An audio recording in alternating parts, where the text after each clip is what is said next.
Okay, hey everybody, how are you guys doing? Welcome back to part 3 of this 3-part series on pre-flighting the 737. Today we will go ahead and do our before start checklists, our pushback and startup, and that will be it for this series when we're done that. So, let's get started.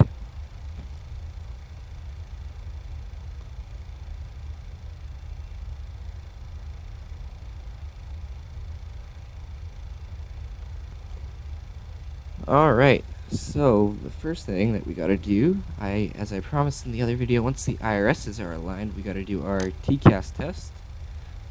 We will go ahead and do that right now. Just put that into test mode. You can see those displays there. And TCAS test, see all that good stuff going on behind the scenes there. TCAS system test OK. And there we go. That TCAS system test has passed. We can also quickly check our lights here. Those are all on, so nicely. All the lights lit up like Christmas tree. Okay, anyway. And we can also do a quick check here.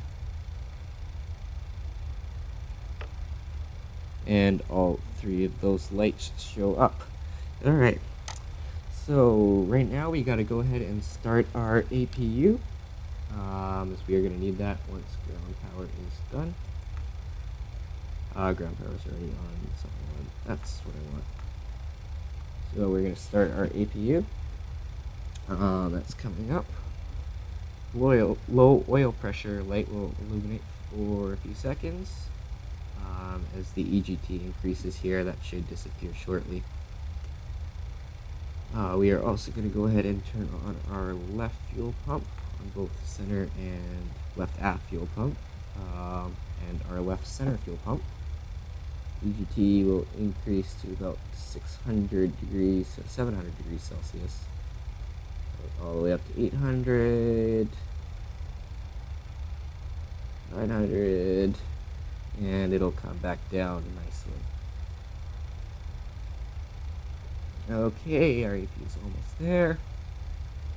Wait for that to start up.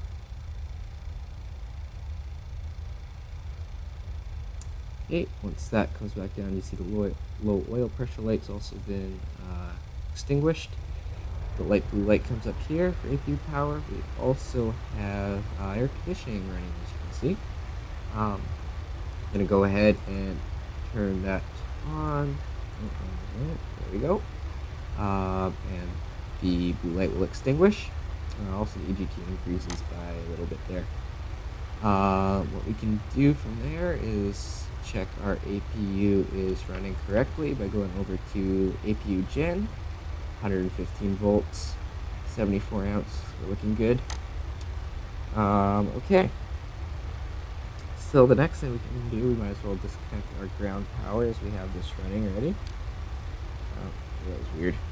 Okay, head over to menu. Oh, no, wrong one. Menu, ground support, power. We're going to disconnect our ground power. Alright, and if we hit ref, then we expect from that page. Go over to the takeoff page. Go up here. There we go. We can see that the ground power light has extinguished. We're also going to set our pressurization panel now. So, there we go. 3600. And landing altitude. I don't know what that is off the top of my head. I'm going to have to look. But we can set that during cruise. Alright, we're also going to turn on our fuel pumps as we're getting close to pushback here. We are going to make sure APU Gen switches are on, which they are. Seat belt signs can turn on. Hydraulic A pump switches can go off. So the reason for this is actually because when they're pushing back, hydraulic A system, I believe, powers the nose gear. So if something were to go wrong, it could damage both the tow truck and the person walking beside the aircraft. I forget what they're called. Anyway, we can turn on hydraulic B system, so it'll turn on the electric one pump. CDU display as desired. So we are going to turn our first officer display over to leg. Oh, sorry, on legs.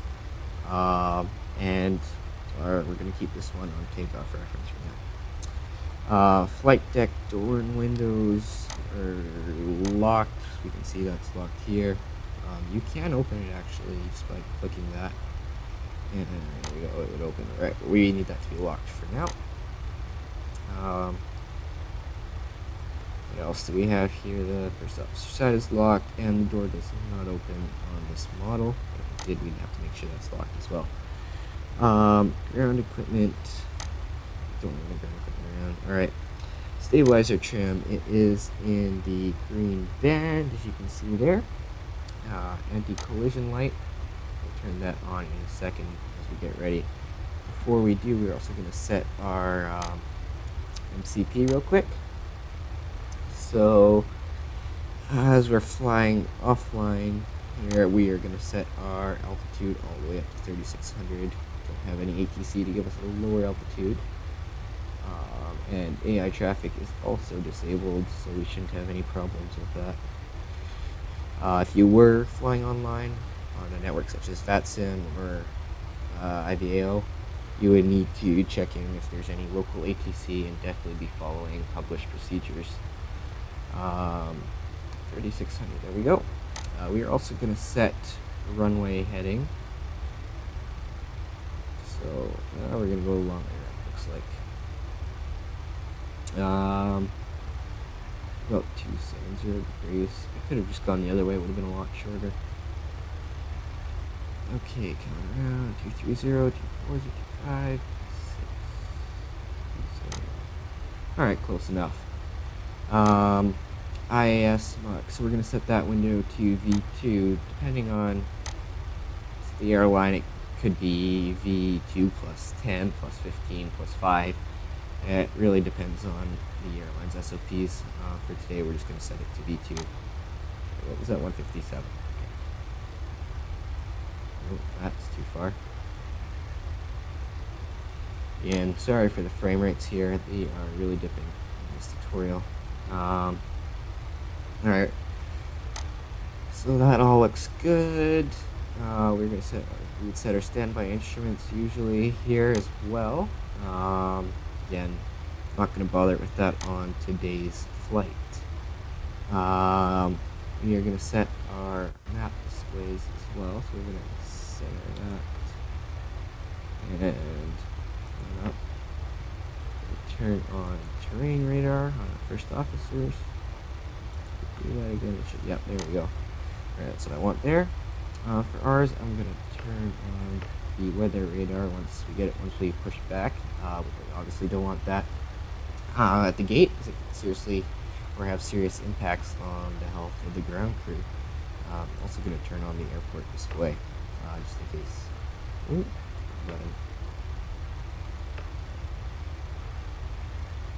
okay, there we go.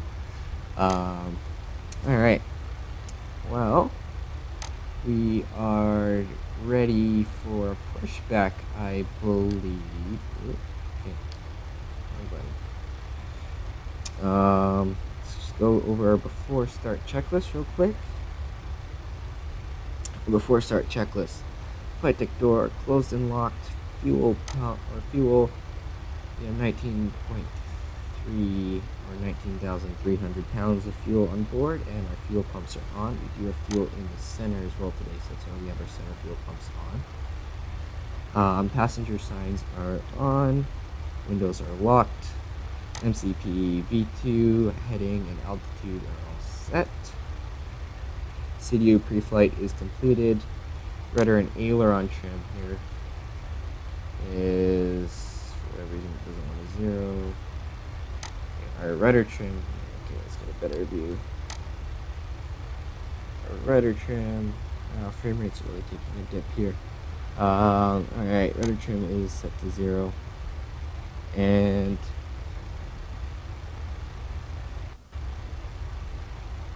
alright, so I have no idea why it's doing that. We'll see if it fixes itself at pushback. If not, I'll try and see if I can fix that. Anyway, we'll say that's free and 0 for now. Taxi and takeoff briefing. You usually complete that. I will be doing that in another tutorial at some point, so we won't be going over that today, but we will say that's completed. And we can go ahead and turn on our beacon light as well. That will warn ground crew we're about to push back here. I'll do a rundown of the lights in another tutorial as well, so don't feel like you guys are missing out here. We can also turn on our bleeds real quick. I forgot to do that earlier. One more rundown. Looks good. Yaw damper can come on. Should be here. Still missed that earlier. Okay, let's hope I haven't missed anything else. Okay, so for today we are going to be doing a pushback actually with the IFLY pushback system. It does have a pushback feature built in. So I'll show you guys that right now. Okay, why does it keep doing this? Weird. Okay, get over to our menu, situation, and pushback here. So it asks for the straight length, the turn, how many degrees that turn is, and obviously we can start now. So I'm going to have a look actually outside at top-down view to see how far we need to be pushing back. Also, this is going to be a weird angle, so pushback GSX would be really helpful at this pushback here. I'm going to estimate that pushback is probably about, let's say 220 feet straight back. And then we're going to turn our tail to the left by, let's say 65 degrees, 70 degrees. Yeah, let's say 70 degrees. Okay, back in the cockpit. I'm going to go 75 degrees, 220 feet straight back. Alright, and we have our engine on our lower display there. And I think we are good to go. Alright, so we're going to hit the start now. We'll push back. Okay, let's see what this does. So here we go. Obviously the jetway at this airport doesn't retract. We're going to release our parking brakes real quick because it didn't ask us for that. And we'll go ahead and start our engines. So to start the engines, we're going to go over to wrong button. I keep hitting the wrong button there. Okay, we are going to turn our packs off to build up the necessary duct pressure.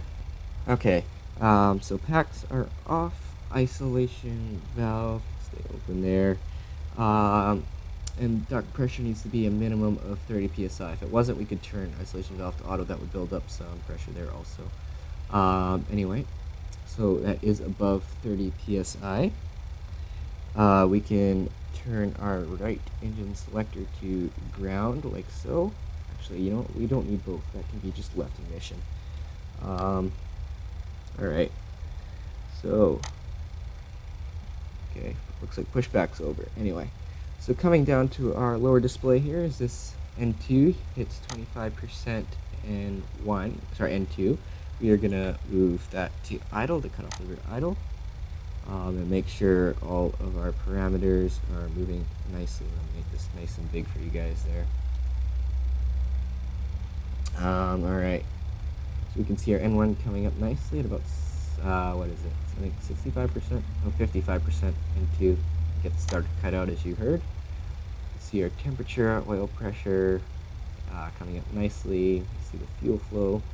All of that looks good, so that's a stable engine start. And we will repeat that with the other side. Alright. Oh, there we go. Okay. Go to ground. Pull this up for you guys again. as our N2 approaches 25%. Get ready to move the cutoff to idle.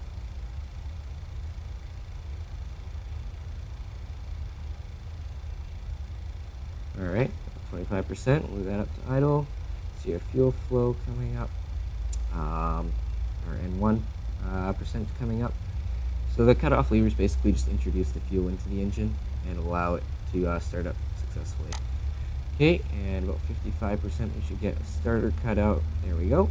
You can see starter cutout, the light illuminates here. And all our parameters look good. Engine's been stabilized. Alright, so that's done. Let's see. We are gonna go to our after start procedures here.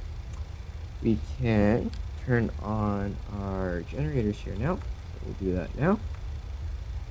We can also now pushback is complete, so we will turn on our. You know why it didn't turn actually? I just realized. Sorry, this is a bit off topic, but I forgot to set it to turn. I said just straight. So that's my bad. It looks like we pushed back not too far. Our guess was pretty good there. Alright, back on topic. AC voltmeter, we can just move this to put it to Gen 1, just make sure all that looks good, which it does. Engine bleed switches, both of those are on. We turn off our APU bleed switch. We can also turn off our APU. Probe heat can come on. Alright. Master caution. Alright, here we go. We can hit recall. And no lights, so we are good to go there. Anti-ice won't be required today, so we won't need that. Packs left and right can both come back to auto. Our isolation valve, we can move that to auto now the engine is started. Hydraulic system, we don't have any issues with that. And we will assume we have our taxi clearance. Alright, so the before taxi checklist here.